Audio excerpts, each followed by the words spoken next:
දෙසු පිටයි ආදර සහෝදර සහෝදරිනේ ආදර දුවේ පුතේ. අද සුපුවත පිරික්සල බලද්දී අපිට මුණ ගැසෙන අදහස තමයි දෙවියන් වහන්සේ අභියස ප්‍රසන්නව ජීවත් වීමේ වැදගත්කම. දෙවියන් වහන්සේ අභියස ප්‍රසන්නව ජීවත් වෙන්නට නම් අපගේ ආකල්ප පිරිසිදු කරගන්න ඕන.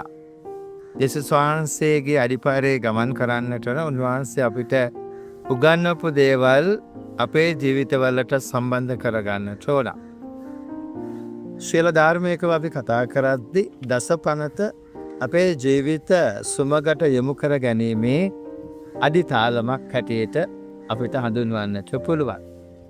දෙවියන් වහන්සේ අභියස ප්‍රසන්නව ජීවත් වෙන්නට තමයි දෙවියන් වහන්සේ අභියස ප්‍රසන්න පඳුරු බවට අපගේ ජීවිත පත් කරගන්නට තමයි මෙම චතාරික කාලයේ පුරාවටම අපිට ආරාධනාවක් ලැබෙන්නේ.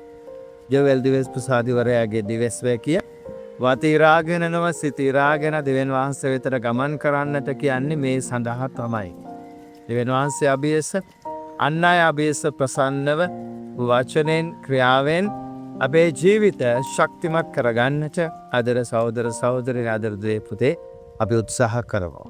ඔබ සියලු දෙනාටම දේශ ප්‍රීතිය.